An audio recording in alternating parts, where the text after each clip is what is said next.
Hello everyone, this is Marty and I'm your eDive educator for this video. In today's video, we're going to talk about your license file. So your license file is very important.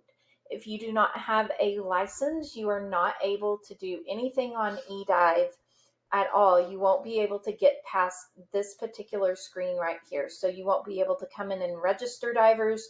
You won't be able to run the events or the meet. And you will be able to tell that your license file has been installed because you will be able to see it down here at the bottom. So where it says license to, it will give your name or your club name or your meet name, whatever it is that you have input for how you want your license to be distributed. That is what's going to be listed there at the bottom. So to get your license file, eDive will email it to you, and you will get an email that has the name of the meet and it will say license here. So this is the email that we received for this particular license. And if you scroll down, you'll see the license file right here. Then in your email, it tells you exactly how to download that license so that you can run eDive. Okay, so it's talking about installing eDive. Then you're gonna do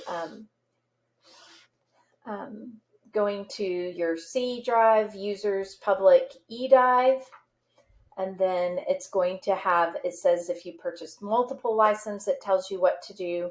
Then you're going to launch eDive to verify the license. If it doesn't find your license info, then you need a new license, and it's giving you the information on how to find that. And then it's also giving you information on eJudge information. So if you want to use eJudge, then those instructions are there as well. So that's why it's important to have an eDive license and how you install it. And if you have any questions or need any additional support, then the license file also has the support for your email and the phone number to contact Dave at eDive, and he will be happy to help you set that up. That's all for today's video. See you next time.